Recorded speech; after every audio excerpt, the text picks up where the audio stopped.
Okay. Blessed Sunday, everyone.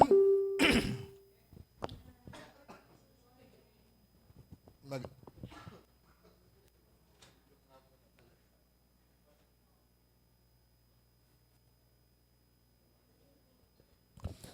umagang kay ganda sa ating lahat. At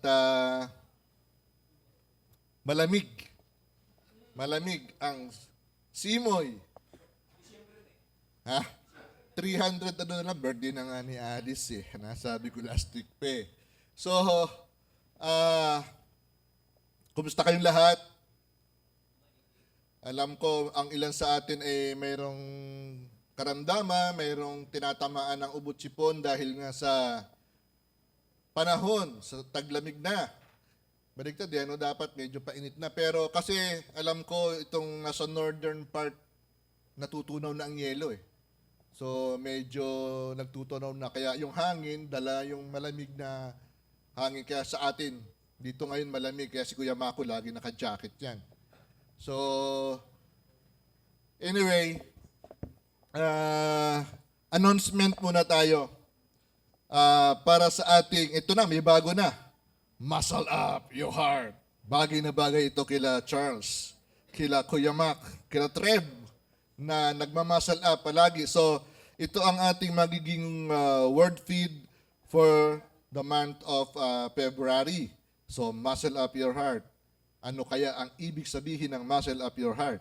So malalaman natin yan, kaya huwag kayong mawawala. Hintayin natin ang susunod na kabanata para sa ating word feed for the next month. So, okay, so good morning po ulit. Good morning sa ating mga nakasubaybay sa FB page at sa ating YouTube channel. Welcome to our channel. So, good morning. So, tuloy tayo. Okay, so nandito na tayo ngayon sa last part o last Sunday ng ating series ng The Power of With Him. Ang bilis ano, parang kailan lang, nakatatlo na pala. Tatlong, di ba kayo, na ano sa aking boses. So, okay, so tuloy pa rin tayo. Nasa Power of With Him, last Sunday, last series na tayo ngayon. At balikan lang natin ng konti yung ating series. So, yung sa 1 is Assurance of the Unknown, Jesus as Human Minister. So, all issues have answer. Okay, so Eat All You Can in the Season of Hunger. So, ito ay tungkol kay Joseph the Dreamer. So, kahit natagutom, dahil sa power of with him, hindi sila nagutom at hindi lang basta nagutom, napakain din, nag-eat all you can sila kahit yung mga taga-ibang lugar, karating ng Egypt. Sa ating third series is the peaceful family living during calamity. At ang ating character dito ay si Noah and this family. So, naranasan natin at na-experience natin, nakita natin last Sunday kung paano magpalutang-lutang sa baha ang family ni Noah. Pero ganun pa man, hindi sila, kumbaga, peaceful pa rin sila, secured, dahil sa power of with Him.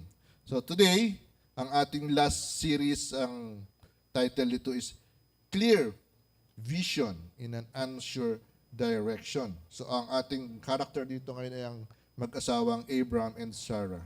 So clear vision, parang 2020. Hindi naman ito ay ano-ano. So, okay. Tuloy tayo. Ganun pa rin ang ating purpose to examine biblical figures who exemplified courageous and steadfast service to God despite their personal limitations and to explore the advantages of divine partnership with God in facing the challenges of 2026. Teka lang, medyo ano lang ako ng konti. Parang sarap ng pagkakakanta natin kanina nung Steve Cuban na yun na. Parang nabanat ba yung ano ko? Nawala. Kasi kanina alam ko yung boses ko medyo may sabit-sabit. So, dapat pala ganyan. Tsaka medyo nag-init yung katawan natin bro ha. Brother Joey, thank you ha. Kailangan nga ata, every Sunday ikaw yata magpapa dito. Medyo nag-init nawala ng konti yung lamig. Oh, di ba? So, okay. So, sa series 4 natin, ang clear vision in an unsure direction. So, ang characters nga natin dito ay si mag-asawang Abraham and Sarah. So, a couple called to become a model of faith, obedience, and channel of blessings to the whole earth. So, ayan, umpisa pa lang, ipinapakita na kaagad yung command at yung promise ng Lord. So, simulan lang natin kay Abraham. Abraham is known for his remarkable faith and obedience, demonstrated by his willingness to follow God, even when it meant leaving his homeland without knowing his destination. And his faith was further tested when God asked him to offer his son Isaac, revealing complete trust and surrender to God. So titingnan natin mamaya yan, isahin na medyo babalikan natin yan mamaya. Pero hindi, tuloy ko na ngayon. So ang hirap kasi pagka minsan mo lang matagal mong hinintay na magkaroon ng anak at iisa na nga lang 'yon. Tapos sasabihin pa ni Lord sa iyo, i-offer mo ito, i-sacrifice mo ito. Parang ang hirap yatang tanggapin na mawawala yung isang minamahal mong anak na matagal mong hinintay. Pero ito nga yun Ito yung tinatawag na complete trust and surrender to God. Kung ano ang plano niya sa buhay mo, sa buhay natin. Kasi meron tayong kanya-kanyang kumbaga test, meron tayong kanya-kanyang kumbaga pagdadaanan para maipasa natin kung anong plano ng Lord sa atin. Kasi yun nga sabi ko nga sa D-group dati noon, ang pagsubok, grade 1, mababa pa lang. Pag nalagpasan mo yan, bibigyan ka rin pa rin bagong pagsubok hanggang sa hindi natatapos ang pagsubok, pataas ng pataas, walang katapusan. Kasi doon masusubok kung paano tayo nag-grow, paano tayo magmamature sa feeding ng Lord. So what does this mean for us? Abraham is significant because of his intimate relationship with God, how he listened, obeyed, and cooperated with God's divine purposes. Sabi ko nga last week, yung righteousness, hindi lang basta makapag-obey sa rules ng ating Lord. Because yung righteousness ay yung magkaroon tayo ng intimate relationship with the Lord. So hindi lang basta susunod na ako, pagkasunod ko, righteous na ako. Kulang. Dapat yung intimate relationship natin with the Lord. So, nakikinig tayo, susunod tayo sa kanyang pinapagawa, at kikilos tayo, hindi sumunod. Pero hindi naman kikilos. So, kailangan ang ating total surrender and total obedience sa ating Panginoon para masabing tayo ay living meron tayong intimate relationship with God. So, righteousness. Get right pa rin.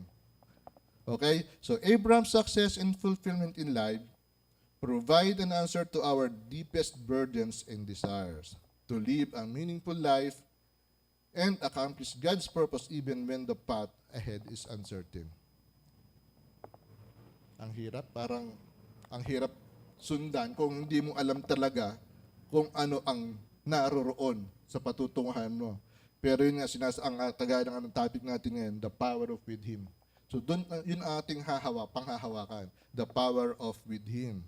So kung ano man ang ibinibigay sa atin para ma-fulfill, ma-achieve yung gustong ipagawa ng Lord, kapit lang tayo sa Kanya. So ang ating point number 1, with Him, an uncertain direction became clear for Abraham. So maganda, uncertain direction became clear for Abraham. Uncertain nga pero paano magiging clear? Hindi mo naman alam kung anong dadaanan mo. So, tingnan natin. Sa Genesis 12, verse 1, the Lord has said to Abraham, leave your country, your people, and your father's household, and go to the land I will show you. Paano yun? Papaalisin ka sa isang lugar kung saan settled ka na, maayos ka na doon, komportable na ang buhay mo, maayos ang kalagayan mo, maayos ang pamilya mo, tapos sasabihin sa iyo, umalis ka dyan. Sa ordinaryong tao, parang, bakit naman?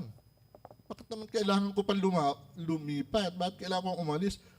Marami na ako dito mga friendships. Di ba? So, ang dami ko ng mga kaibigan dito sa lugar na ito. Maayos ang buhay namin. Kahit saan ka pupunta, maraming kumbaga, may lalakarin ka, ang labasa. So, maayos naman ang buhay namin. So, bakit kailangan ko pang umalis? Pero iba si Abraham, iba ang utos niya.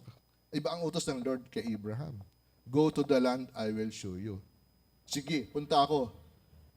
Kaya lang, nung panahon na yon, paano basta pupunta sa isang lugar hindi mo nga alam? Sabi nga dito, no address.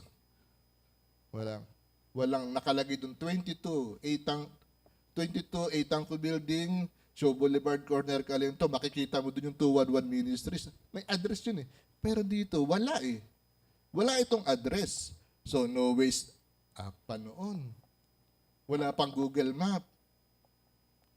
Para ang hirap. Basta sabi mo lang, doon. Saan yung doon? No, sabi pa nga to, no compass. May compass. Wala. Ang alam mo lang nun, tumingin sa araw, kung nasaan ang pagising mo sa umaga, silangan to. Di ba? Tama ba? Pag sa hapon, lulubog, yun ang west. Di ba? So, kanluran. So, madaling, yun ang, kumbaga, yun ang kanilang compass noon, nung panahon na yon. Kaya lang pero sabi nga ng Lord, ang word dito is, go. And the promise, I will show you. So, yun ang pinanghawakan lang ni Abraham. Yung promise ng Lord, ipapakita ko sa iyo. Kaya lang, ang hirap kung iisipin, saan ba talaga ito? Di ba? Ang hirap eh. Okay, proceed tayo. Verse 2. I will make you into a great nation, and I will bless you. I will make your name great, and you will be a blessing. So may promise si Lord dito. Medyo matindi yung promise ni Lord Great nation, and bless you. I will bless you. So great name, you will be a channel of blessing. Di ba maganda yun? Edwin, ikaw magiging channel of blessing. Ikaw ang be-blessed ng Lord. Tapos ikaw ang magiging channel of blessing. So sa verse 3, I will bless those who bless you. And whoever curses you, I will curse. And all people on earth will be blessed through you. So yung verse 1, 2, 3, parang yun yung command ng Lord na to go forth. Iwanan mo ito kung nasaan ka ngayon. And then, ito yung blessing, may promise si Lord, mga astonishing promise na magiging great nation ka. I will bless you. I will make your name great. So may mga promise si Lord na medyo matindi. Hindi lang basta promise eh. Magiging great nation ka. Hindi lang sasabihin, okay, lalaki ka doon. Pag pumunta ka doon, lalaki ka. Hindi ganun ang promise eh. Great nation. So malaki. Malaki itong ibinibigay sa kanya. So verse 4. So Abraham left as the Lord has told him, and Lot went with him. Abraham was 75 years old when he set out from Haran. So, wala ditong nakalagay na nagtanong si Abraham kung saan po ba yung address. Bakit ako, Lord, ang paaalisin mo dito? Wala tayong nakita dito. At take note, 75 years old na siya. Parang ang hirap maglakad nun.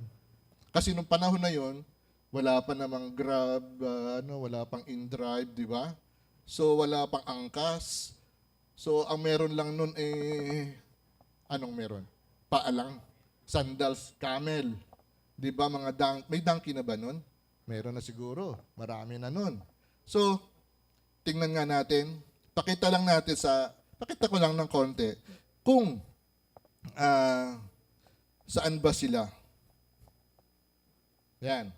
Actually, ito si Ur, diyan talaga sila nag-umpisa. So, batang Ur kasi itong si Abraham. From Ur, isinama sila ng kanilang tatay na si Terah at ang kanyang mga kapatid na si Nahor, si Haran at si Abraham papunta sila dito sa Canaan talaga ang punta nila. Kaya lang, noong makita nila yung Haran, na sila dyan. Sabi ni Terah, dito na lang muna tayo sa Haran. Okay? So, kung mapapansin nyo, ito yung mga dagat ito, dagat, Black Sea, Persian Gulf, so Mediterranean Sea. So napapalibutan sila. So ibig sabihin, itong buo na to, disyerto na yan. O kumbaga, bulubundukin. So wala pa mga matataas na building. So ito lang, tingnan lang natin yung naging kung saan nagpunta. So from Haran, dito, so dumiretso sila dito sa papuntang Shechem, sa Canaan. Dito sila nag-ano si Abraham at kasama si Lot at ang kanilang buong sambahayan. So makikita natin, halos bulubundukin. Walang nakikita mga patag. So yan, may mga taas-taas na ganyan. So ang hirap nung panahon na yon, naglalakad ka, hindi ko alam kung ilang araw inabot sila bago sila nakarating dun sa Canaan, sa Shechem. So, yan. With him, an uncertain direction became clear for Abraham, because how intimate and close was Abraham with God? There is no record that Abraham questioned the voice he heard. Okay? So he recognized the voice of God and responded with immediate obedience. No debate, no delay, no request for explanation. Walang question. Sasabihin, si Lord ba talaga ang narinig ko? Baka scam yan, baka ibang tao yan. Diba? Pero yun nga, si Lord mismo, intimate relationship with Abraham nga si Lord. So, yun mismo ang narinig niya. Kaya nga hindi na siya nagtanong. Wala nang delay, hindi niya bukas na lang. So, immediately, wala nang iba pang patumpik-tumpik pa, lumakad na sila. Okay? Nakarating nga sila sa Shechem o sa Canaan. So, sa Hebrews 11:8, sabi dito, by faith, Abraham, when called to go to a place he would later receive as his inheritance, obeyed and went, even though he did not know where he was going. Yung pa rin. Wala nang ibang question, wala nang ibang sinabi. Ang naging susi lang, ang naging ginawa lang niya, sumunod dahil yung faith niya kay Lord, andon. Naniniwala siya. Dahil for Abraham, there was clarity of direction in life, even when it was unclear to his understanding, because there was a word from the Lord. Yun lang yun. Word lang. Wala namang ibang ibinigay pa si Lord eh. Word pa lang. Sinabi lang sa kanya, go. Diba? I will make you great nation. So, sumunod na lang siya. Hindi na siya nagtanong. So, point number 2 natin. With him, barrenness can become productive. So, dito naman, yung asawa naman ni Abraham na si Sarah ang ating pag-usapan. So, chapter 11, verse 30 says, now Sarai was barren. She had no children. Sabihin ko lang pala, ang ibig sabihin ng Abraham ay father of multitude. And ang ibig sabihin ng Sarah is mother of nations. Okay? So sa Genesis 17, verse 15, God also said to Abraham, as for Sarah your wife, you are no longer to call her Sarai. Her name will be Sarah. Yun nga. Mother of nations. I will bless her and will surely give you a son by her. I will bless her so that she will be the mother of nations. Kings of peoples will come from her. So medyo kumbaga parang ang hirap paniwalaan, ang hirap isipin lang ordinaryong tao na yung kanilang age kasi masyado ng kumbaga tanda na sila, 'di ba? So kaya sasabihin ng Lord, I will bless her and surely give you a son. So ito yung matagal lang hinire-request o pinag-pray ni Abraham sa Lord. Sa verse 17, Abraham fell face down. He laughed and said to himself, will a son be born to a man 100 years old? Will Sarah bear a child at the age of 90? Ay lola na to talaga, di ba?